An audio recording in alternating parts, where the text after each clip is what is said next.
Le bombe, le raffiche delle mitragliatrici, i bagliori delle esplosioni, i massacri della Prima Guerra Mondiale e la vita in trincea, tutto in una simulazione con gli effetti sonori e i video della guerra con tecniche multimediali. Il Museo della Battaglia di Vittorio Veneto rinasce e lo fa con una veste nuova. Tra i piani dell'esposizione suddivisi per sezioni tematiche. Al piano terra la trincea con la ricostruzione della vita dei soldati. Come combattevano, ma anche aspetti più logistici come ad esempio come si spostavano, come si curavano, come comunicavano fra di loro, fino poi ad arrivare a aspetti anche più intimi della vita del soldato, e cioè come passavano il loro tempo libero all'interno della trincea. La seconda sezione ricostruisce la vita della città occupata. Per un anno a Vittorio Veneto la popolazione ha dovuto convivere con i soldati tedeschi e austriaci.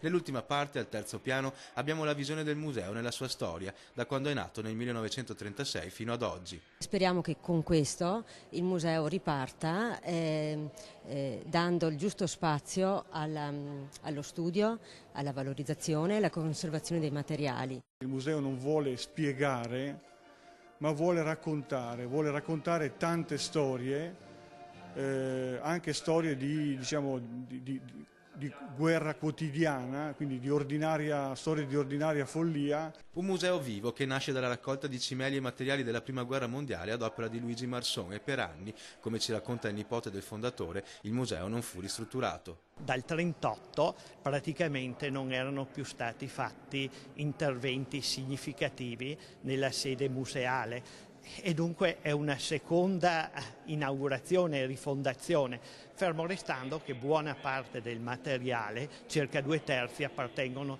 di quello che è conservato in questo museo, appartengono alla raccolta Luigi Marson.